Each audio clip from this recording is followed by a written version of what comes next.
विश्वानि देव सवितुर्दुरितानि परासुव यद्भद्रं तन्नयासुव। ॐ शं नो मित्रः शं वरुणः शं नो भवत्वर्यमा शं न इन्द्रो बृहस्पतिः शं नो भव शं नो विष्णुरुक्रमः। तेजोसि तेजोमयि देहि तेजोसि तेजोमयि देहि ओजोसि ओजोमयि देहि असदो मा सद्गमय तमसो मा ज्योतिर्गमय मृत्योर्मा मृत्युंगमय। ॐ जीवेम शरदः शतं पश्येम शरदः शतं शृण्येम शरदः शतम् अधीनाः स्याम शरदः शतम्। ॐ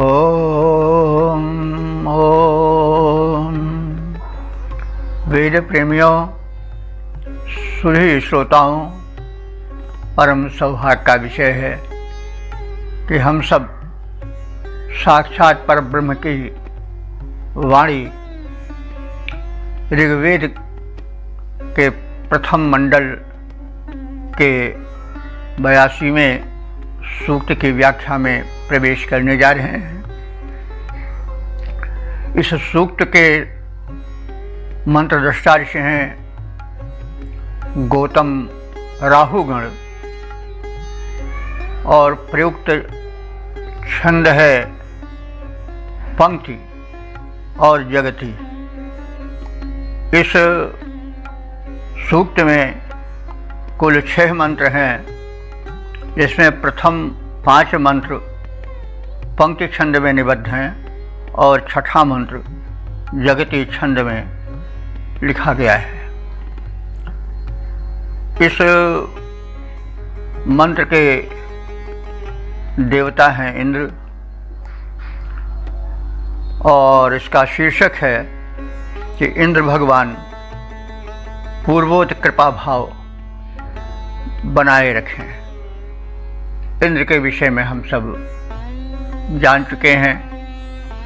ऋषि मेधा ने सृष्टि संचालिका ब्रह्मांड नायक जिस परम शक्ति की सर्वप्रथम कल्पना की, उसका नाम इंद्र रखा है। वैसे शक्ति का कोई नाम नहीं होता है, लेकिन व्यवहार में नाम रखा जाता है। तो जो नाम दिया गया उस सर्वशक्तिमान का, सर्वतंत्र स्वतंत्र ईश्वरत्व का, उसे वैदिक ऋषि ने इंद्र कहा। वही सबका स्वामी है। इंद्र का अर्थ भी स्वामी अथवा शासक होता है। तो कृपा दृष्टि बड़ी आवश्यक होती है, क्योंकि जब तक किसी की कृपा नहीं होती तब तक मनुष्य समर्थ होते हुए भी असमर्थ सा दिखाई पड़ता है। हम देखते हैं कि एक नियत समय होता है, वही व्यक्ति कभी बड़ा महान होता है, कभी बड़ा दीन बन जाता है, और कभी बड़ा दीन रहता है, कभी बड़ा महान बन जाता है। तो इसके पीछे कुछ कारण है, क्योंकि बिना कारण के कार्य नहीं होता। तो कारण क्या है? किसी सर्वशक्तिमान या किसी शक्तिमान का हाथ या उसकी इच्छा कार्य करती है। वह जो ब्रह्मांड नायक है या उसकी जो सहायक शक्तियां हैं, वे जड़ नहीं है, चेतन है, वे सूक्ष्म है। तो मनुष्य भी किसी सूक्ष्म शक्ति से संचालित हो रहा है और उसी से उतार और चढ़ाव जीवन में होता है। तो अनुकूलता प्राप्ति के लिए उस परम सत्ता से शक्ति की याचना आवश्यक है, क्योंकि हम लोग सुनते आए हैं कि पुरुष हो तो बलवान नहीं, समय हो तो बलवान। गोपिन लूटी भिल्लन लूटी गोपिका सोई अर्जुन सोई बाण। वही अर्जुन वही बाण। लेकिन राजस्थान के कुछ भीलों ने द्वारका से लाती हुई गोपियों के जो वस्त्राभूषण थे, जो रत्न आदि थे, उनको लूट लिया और अर्जुन देखते रह गए, कुछ नहीं कर पाए। तो यह बात इसलिए कही गई कि परम शक्ति की उपासना आवश्यक है। शक्तिमान से शक्ति मांगना पड़ता है और बिना मांगे हुए कोई चीज़ मिलती नहीं है। हम जब प्रार्थना पत्र देते हैं तभी तो हमारी प्रार्थना सुनी जाती है और स्वीकृति मिलती है। अगर प्रार्थना पत्र न दें, अगर कहीं अप्लाई न करें तो कैसे चीज़ मिलेगी। तो शक्तिमान से मांगनी चाहिए। और वो शक्तिमान कौन है? दिव्य शक्तियाँ हैं जो कि निर्बल मानव से ऊंचे हैं, आगे हैं बढ़कर। तो सर्वशक्तिमान तो इंद्र है और उससे जो है वो भक्त निवेदन करता है, उसकी कृपा याचना करता है। अब इन भावों को समेटे हुए मंत्र का प्रथम पाठ हो जाए। ओम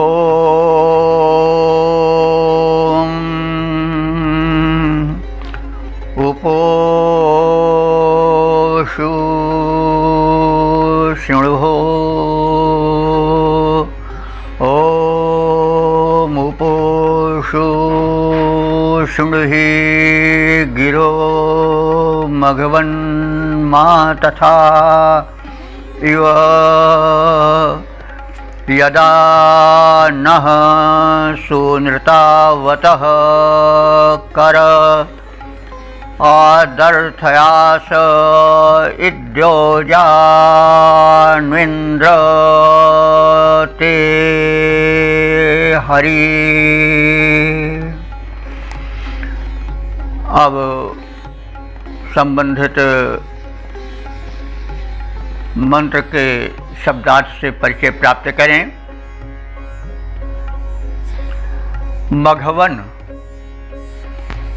इंद्र का संबोधन है।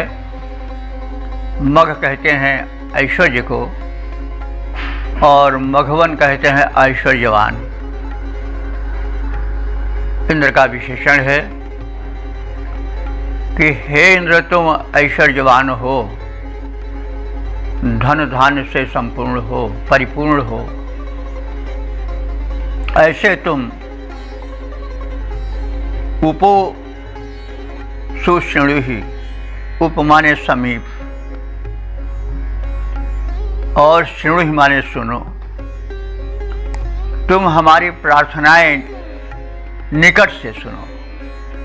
निकट से सुनने का तात्पर्य हुआ ध्यान से सुनो और उस पर विचार करो, अनुकूल विचार करो। तो गिरह प्रार्थनाओं को उप सुशृणुहि, समीप होकर अच्छी बात भली प्रकार से सुनो। अतथाह इव माह, अतथाह माने पहले से विपरीत, तथा माने जैसा, उसके विपरीत है। अतथा माने जैसे पहले सुनते थे, तथा यू उसी प्रकार से सुनो। और अतथा यो माभू, पहले की तरह जैसे सुनते हो उसके विपरीत भाव वाले मत हो। अर्थात जैसे पहले सुनते आए थे, कृपा करते आए थे, वैसे ही कृपा करो। बिल्कुल आज ही की तरह प्रार्थना है, हृदय तो वही रहता है, भाव वही रहता है। भाव को व्यक्त करने की पद्धति बदल जाती है, शैली बदल जाती है। भाव तो वही रहते हैं, भाषा बदल जाती है, शैली बदल जाती है। आज उसी रूप में कहा जाता है, भगवान मेरी नैया उस पार लगा देना, अब तक तो निभाया है, आगे भी निभा देना। तो अब तक तो निभाया है, आगे भी निभा देना। वही बात है कि अतथा एव माँ, आप जैसे पूर्वोत कृपा करते रहे हो वैसे ही कृपा करो, वैसे ही हमारी प्रार्थनाएं सुनो। अतथा एव माँ, उसके विपरीत मत हो। तो आगे प्रार्थना क्रम में कुछ और जोड़ा जा रहा है और कहा जा रहा है कि तुमने ही हमें वाणी दी। तो यदा नः सुनृतावत करा, यदा माने जब, नः माने हमको, हम सबको, सुनृतावतः करा, तुमने मधुर वाणी वाला कर दिया है। करा माने करने वाले हो। तुमने हम सबको मधुर वाणी दिया है, मधुर भाषण शक्ति से युक्त किया है, मधुर भाषी बनाया है। देखिए, ईश्वर की परम अनुकंपा मनुष्य के साथ है कि वाक शक्ति केवल उस दाता ने मनुष्य को दी है। हाथी कैसा बल भले मनुष्य में ना हो, सिंह जैसा पराक्रम प्रचंड रूप उसमें न हो, लेकिन उसमें वह है जो किसी में नहीं है। वह क्या है? वाणी बल, भाषण बल। तो यह परमात्मा की मनुष्य को विशिष्ट देन है। इसलिए वाणी बल को जागृत रखना चाहिए और उसका सदुपयोग करना चाहिए। इसीलिए ऋषि उस परमात्मा की अनुकंपा जो वाक शक्ति प्रदान के रूप में मनुष्य पर हुई है, उसके प्रति अपनी कृतज्ञता ज्ञापित करते हुए ऋषि कह रहा है कि हे इंद्र भगवान, आपने हम सबको सुंदर वाणी की शक्ति दिया है, हमको सुंदरतावत किया है, सुंदरतावतः करा, सुंदर वाक शक्ति देने वाले करने वाले हो। तो आत अर्थाय से इत, आत माने तदनंतर, अर्थाय से माने उसको अर्थित करना चाहते हो, यानी सार्थक करना चाहते हो। किस रूप में? कि हम मधुर वाणी में कहें और हमारी मधुर वाणी कहने में कितनी समर्थ है, यह जब हम आपकी प्रार्थना करेंगे तब आप इसे जान करके प्रसन्न होंगे।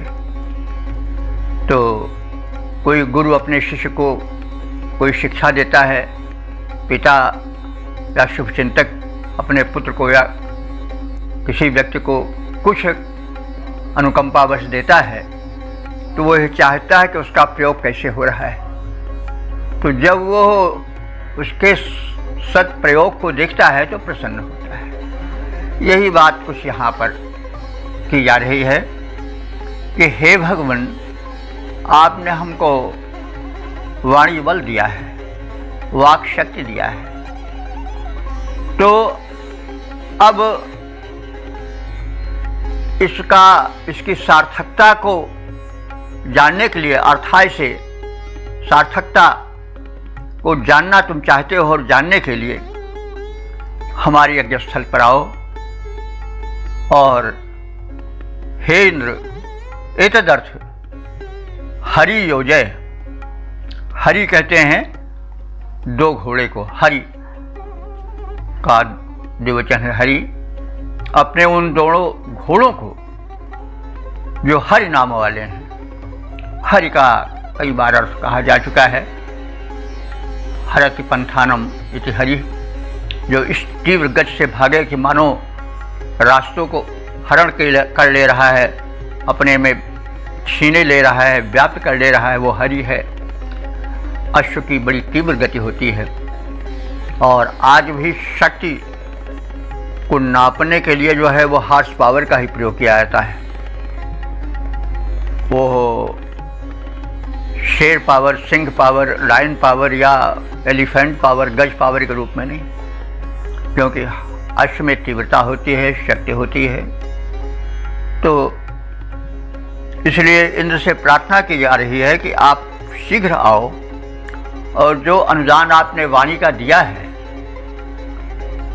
वो किस रूप में प्रयुक्त हो रहा है, इसके परीक्षण के लिए तुम अपने दोनों तीव्र गति वाले हरि यानी घोड़ों को योजय अपने रथ में जोड़ो, अर्थात रथ में उन्हें नाद कर लगाकर शीघ्र हमारे कर्मस्थल अथवा यज्ञ स्थल पर आओ,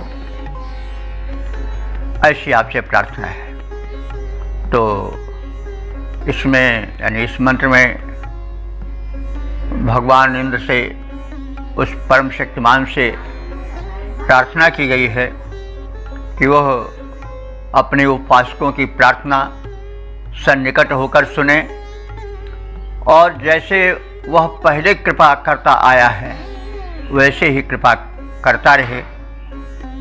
ऐसा न हो कि किसी कारण से वह कृपा का स्रोत कम पड़ जाए, अल्प हो जाए, वो पूर्ववत संचालित रहे।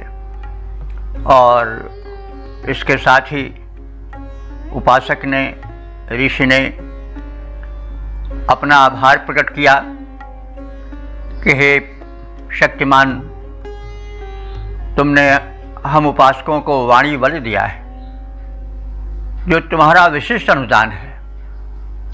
तो जो तुमने अनुदान दिया है उसका हम किस रूप में प्रयोग कर रहे हैं, इसको जानने के लिए आप हमारी प्रार्थनाएं सुनो और हमारी प्रार्थनाओं को एक परीक्षण का साधन बना लो कि किस प्रकार से हम अपने वाक्शक्ति का प्रयोग कर रहे हैं। और एतदर्थ आप शीघ्र आओ, अपने रथ में उन दो तीव्र गति वाले घोड़ों को जोतो और आने की कृपा करो। तो इस मंत्र का छंदोबद्ध रूप हम देख लें। इंद्रदेव तुम हो महान धनवान देव, इंद्रदेव तुम हो महान धनवान देव, प्रार्थना हमारी सुनो निकट से ध्यान दे, प्रार्थना हमारी सुनो निकट से ध्यान दे। हम हैं तुम्हारे जन जानो भगवान इसे, हम हैं तुम्हारे जन जानो भगवान इसे, और पूर्ववत कृपा होती रहे यह ध्यान दे। इस हमको बनाओ मृदुभाषी अविनाशी देव, हमको बनाओ मृदुभाषी अविनाशी देव, निज चरणों की अभिलाषी पहचान दे, निज चरणों की अभिलाषी पहचान दे। गतिमान करो रथ द्रुतगामी अश्वों द्वारा, आवो सुनो गान मधु मधुस्वर वरदान दे, आवो सुनो गान मधुस्वर वरदान दे। इस प्रकार से हमने इस मंत्र में निहित अर्थ को जानने की चेष्टा की। अब आगे आने वाले दूसरे मंत्र के विषय में परिचय प्राप्त करें। ओम ओम। वेद प्रेमियों, सुधी श्रोताओं, संप्रति हम सब ऋग्वेद के प्रथम मंडल के 82वें सूक्त के दूसरे मंत्र की व्याख्या में प्रवेश करने जा रहे हैं। यह मंत्र जगती नामक छंद में, यह मंत्र जगती के साथ पंक्ति नामक छंद में निबद्ध है और जगती नामक छंद का भी प्रयोग हुआ है, लेकिन वो अंतिम मंत्र में हुआ है। यह मंत्र जो है वो पंक्ति नामक छंद में निबद्ध है और इसके दृष्टा ऋषि हैं गौतम, राहुगण और देवता हैं इंद्र। इस मंत्र का शीर्षक है इंद्र भगवान के प्रति कृतज्ञता ज्ञापन। तो जो हमें कुछ देता है उसके प्रति कृतज्ञता परम आवश्यक है, क्योंकि अकृतज्ञता एक बहुत बड़ा दोष है। तो भगवान ने हमें क्या क्या नहीं दिया है, हमसे कुछ मांगा तो नहीं, देते ही रहे हैं। इसलिए हमारा नैतिक कर्तव्य बनता है कि हम उसके प्रति अपनी कृतज्ञता ज्ञापित करें। तो इस भाव को समेटे हुए मंत्र का सर्वप्रथम पाठ हो जाए। ओम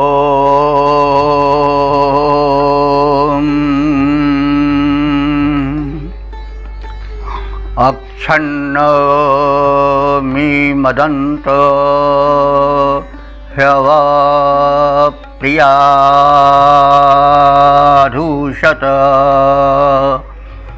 अस्तोषत स्वभानवो विप्रा नविष्ठया मति योजान्विन्द्र ते हरि।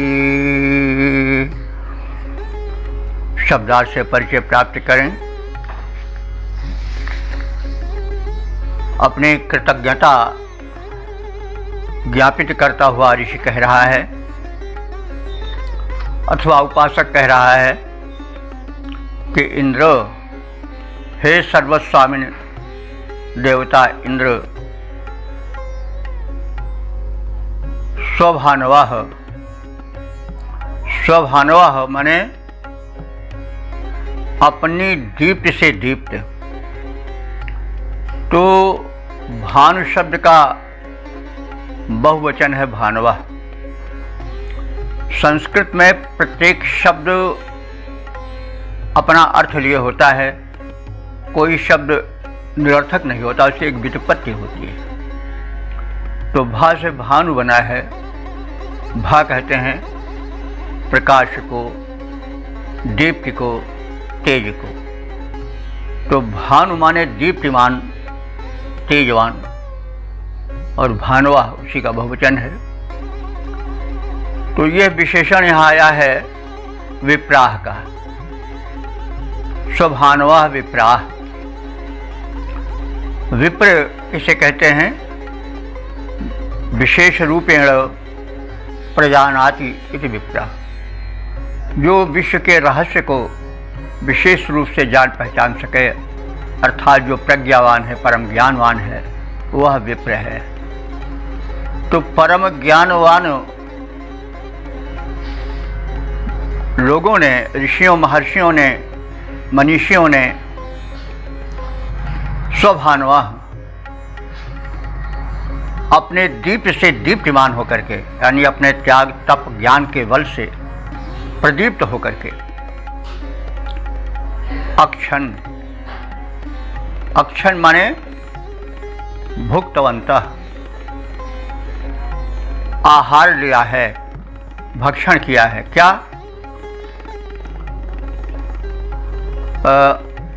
तुम्हारा दिया हुआ अन्न। क्योंकि जो अक्षण है भक्षवंतः, तो जो दिया हुआ अन्न है, आहार है, वही तो खाया जाएगा। तो मतलब उन विशेष ज्ञानियों ने, जो कि अपने ज्ञान से दीप्त हैं, उन्होंने तुम्हारे द्वारा प्रदत्त अन्न का भक्षण किया है। और अमी मदंत, अमी मदंत माने बहुत अधिक प्रसन्न हो गए, बहुत हर्षान्वित हो गए, हर्षातिरेक से भर गए। अमी मदंत, बहुत अधिक मुदित हुए, हर्षातिरेक से फूले नहीं समाये। क्यों? कि जो हे इंद्र देवता तुमने वृष्टि आदि के द्वारा धरती पर अन्न उपजाया है, वो इतना पौष्टिक, इतना सुस्वादु, इतना सात्विक है कि जब उसका आस्वादन ज्ञानियों ने किया तो उससे वे इतने प्रसन्न हुए कि फूले नहीं समाये। अमी मदंत, और उसका लक्षण क्या बताया जा रहा है कि प्रिय अव अधूषत। प्रिय माने अपने प्रिय शरीर को वे, अव अधूषत माने हिलाना प्रारंभ कर दिया। तो शरीर को हिलाना का मतलब क्या हुआ कि जब आदमी मस्त हो जाता है, आनंदातिरेक से भर जाता है, तो वो झूम उठता है, उसमें वाणी नहीं निकलती है। यह आनंदातिरेक का लक्षण है।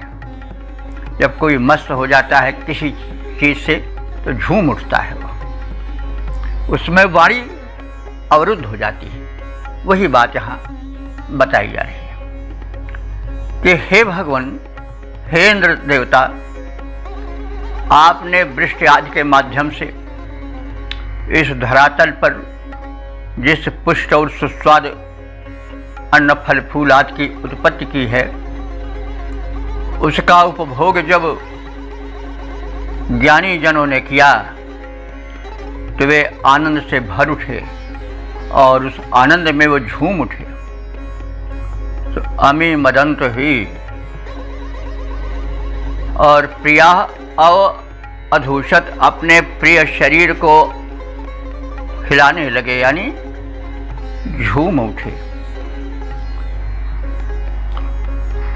और नविष्टया मति अस्तोषत, फिर क्या किया कि कृतज्ञता में उन्होंने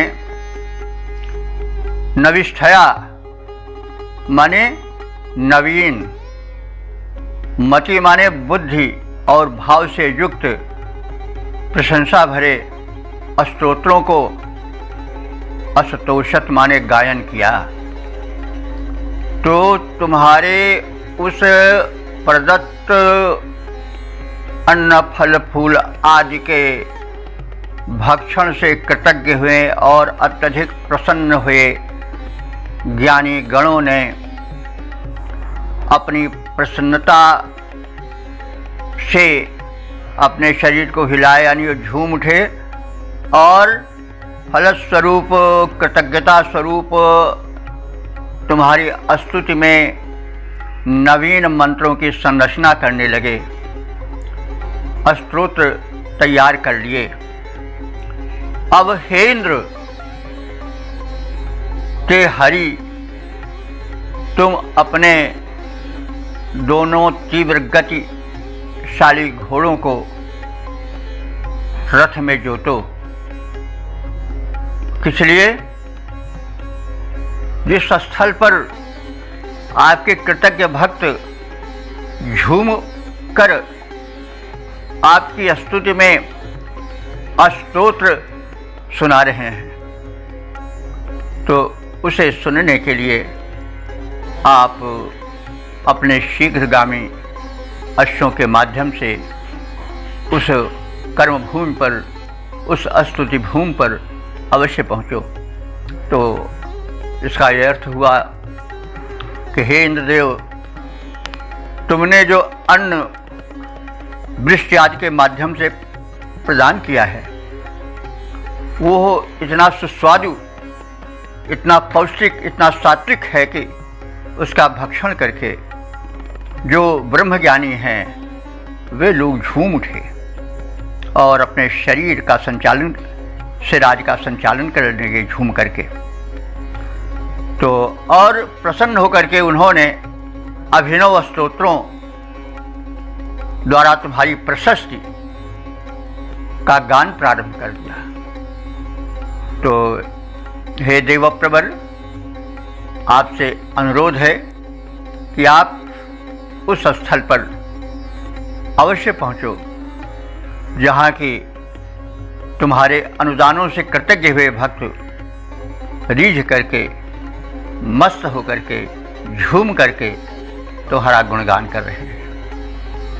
तो इस भाव को हम छंदोबद्ध रूप में भी देख लें।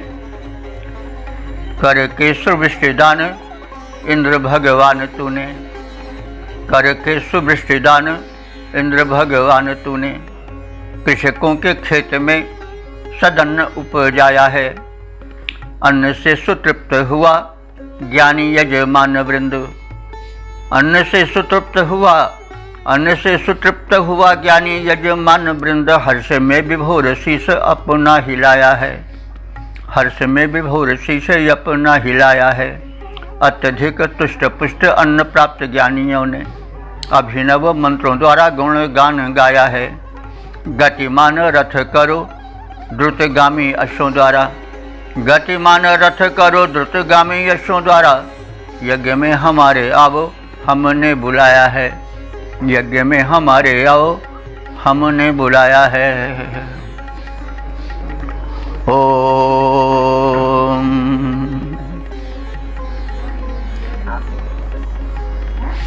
वेद प्रेमी सभी श्रोता मंडल,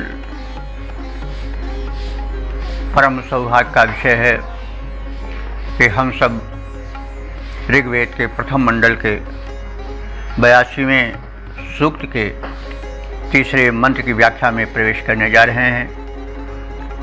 यह मंत्र पंक्ति नामक छंद में निबद्ध है। मंत्र दृष्टा ऋषि हैं गौतम, राहुगण और देवता हैं इंद्र। इस मंत्र का शीर्षक है इंद्र भगवान अपने रथ में धन धान्य भरे हुए उपासकों के समीप प्रार्थना श्रवण हेतु आए। अब सर्वप्रथम संबंधित मंत्र का पाठ हो जाए।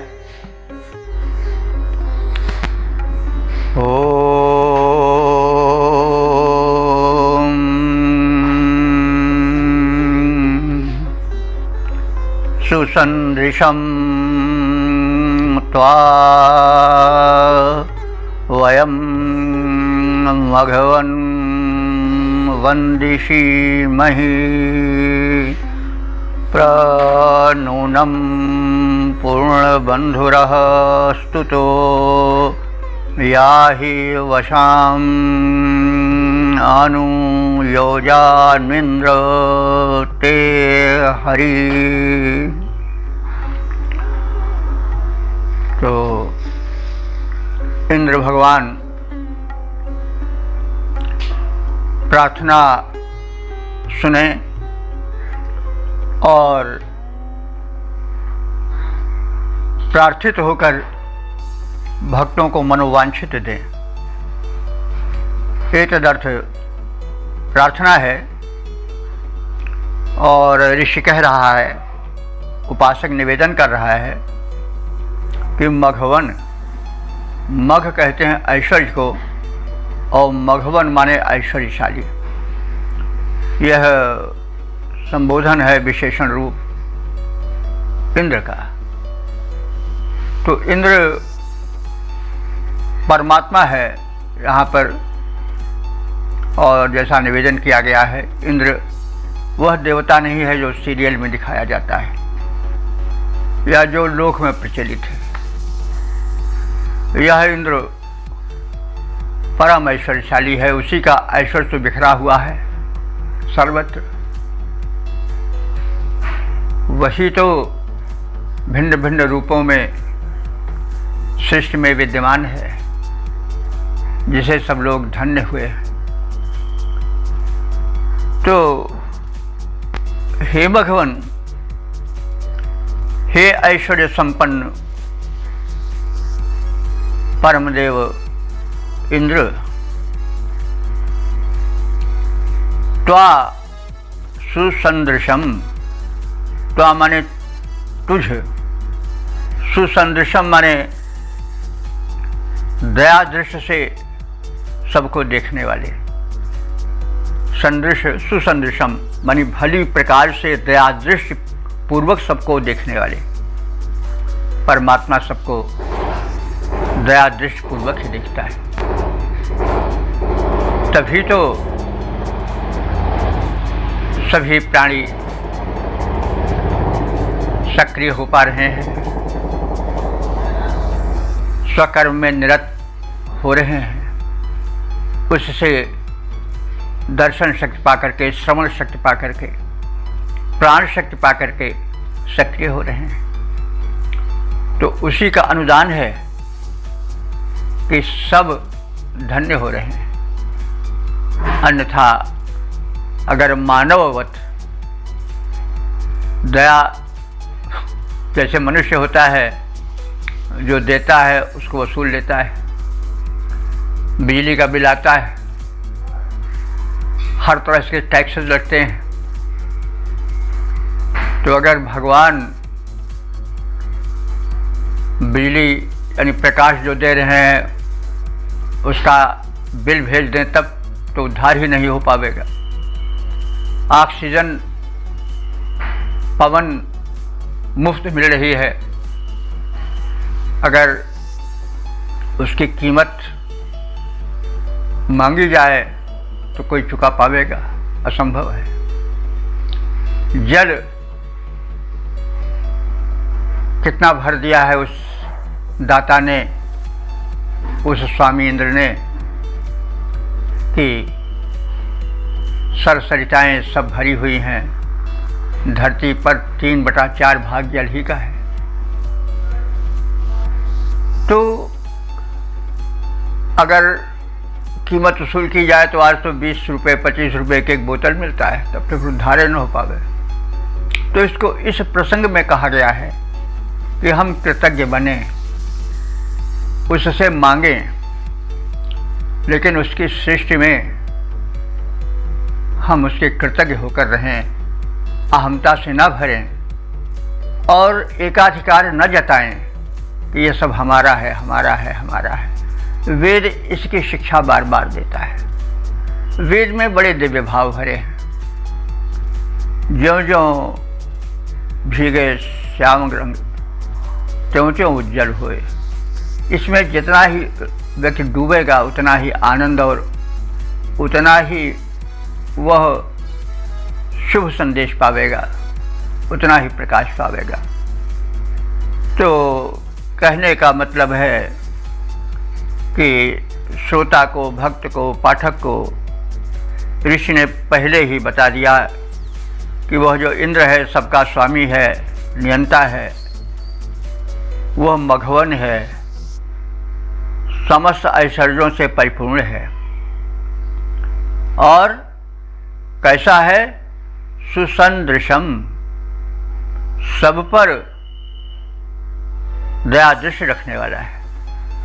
तमाम लोग संपन्न है लेकिन दया दृष्टि नहीं रखते हैं, उनका धन जमा रहता है, उन्हीं के लिए दूसरे के पास वे नहीं देते हैं, वे तो शोषण ही करते हैं, खींचते ही हैं। इसीलिए विशेषण लिया जा रहा है, विशेषण प्रयुक्त किया जा रहा है कि वह इंद्र तो, वह परमात्मन तो परम ऐश्वर्यवान है, लेकिन सुसंदृश है, दया दृष्टि से देखने वाला है, मतलब प्रदान भी करने वाला है। तो ऐसे तुझ उस इंद्र को, संसार के स्वामी को, हम सब भक्तगण कृतज्ञ होकर के वंदिशी मही वंदना करते हैं। और इसी संदर्भ में आपसे प्रशंसा, आपसे प्रार्थना भी करते हैं कि आप तो पूर्ण बंधुरः, आपका जो बंधुर है, रथ है, वो बड़ा ही प्रथित है, विस्तृत है। उसमें तुम हम सब आराधकों को प्रदान करने के लिए विपुल धन धान्य भर लो। तो हे देव, तुम पूर्ण बंधुरा हो, तुम धन धान से परिपूर्ण रथ पर चलने वाले हो। तो उसे अपने विशाल रथ में, हे वैभव संपन्न देव, तुम हम भक्तों के कल्याण के लिए विविध प्रकार के धन धान्य भर लो। और जैसा पहले भी निवेदन किया जा चुका है कि धन केवल द्रव्य ही नहीं है। धन का मतलब हुआ जो धन्य कर दे, वो सारे पदार्थ धन ही हैं। स्वास्थ्य भी, हेल्थ इज वेल्थ, स्वास्थ्य भी धन है। स्वास्थ्य अगर न रहे तो सारा धन जो है वो बेकार है। सर्व शरीर बाध्य सब भोगा। शरीर अगर रोगी हो जाए तो सारे भोग ऐश्वर्य बेकार हैं, किस काम का। जिसको शुगर हो गया है वो एक से एक बढ़िया व्यंजन मिष्टान्न कैसे सेवन कर सकता है। तो यहाँ पर बंधु हम थोड़ा रुक कर इसलिए भी कर रहे हैं कि आप धन को केवल द्रव्य तक ही सीमित न करो।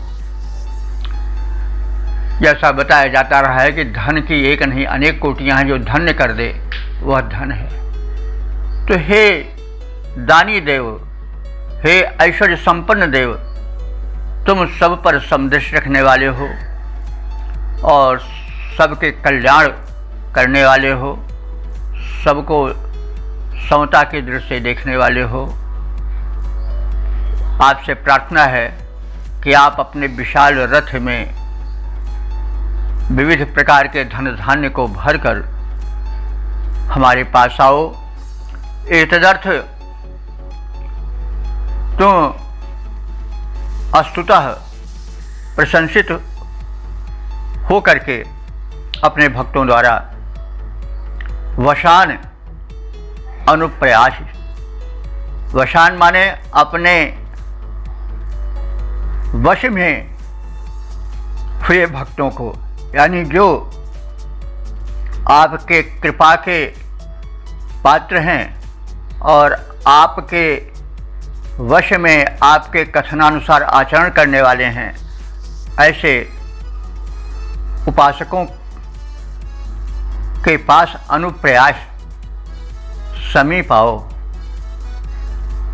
वो स्थान कौन है? यज्ञ स्थल है, जहाँ पर आवाहन किया जाता है, अथवा यज्ञ का अर्थ विशाल व्यापक भी है। जो शुभ कर्म है वो सब यज्ञ है।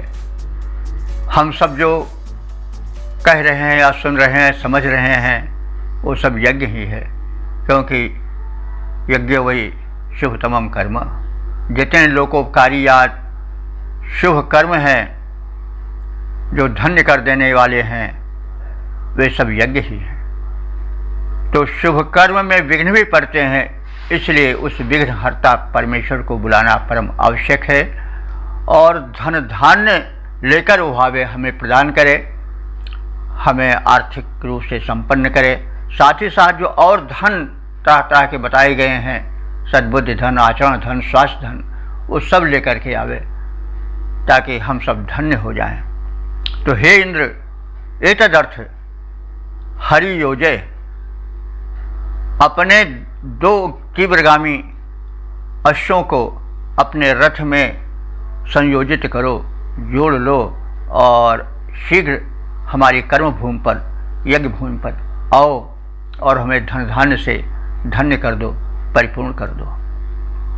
तो इसी भाव को हम छंदोबद्ध रूप में देख लें कि इंद्र भगवान हो महान धन धान्यवान, इंद्र भगवान हो महान धन धान्यवान, करते सभी को देव दया दृष्टि दान हो, करते तुम्हारा गुण गान यजमान सब, देवता प्रधान शक्तिशील के निधान हो, रथ में भरे हो धन दान करने के योग्य, गुणगान योग्य तुम देवता महान हो, गतिमान करो रथ द्रुतगामी यशों द्वारा, यज्ञ भूमि और तेरा शीघ्र ही प्रयाण हो, यज्ञ भूमि और तेरा शीघ्र ही प्रयाण हो।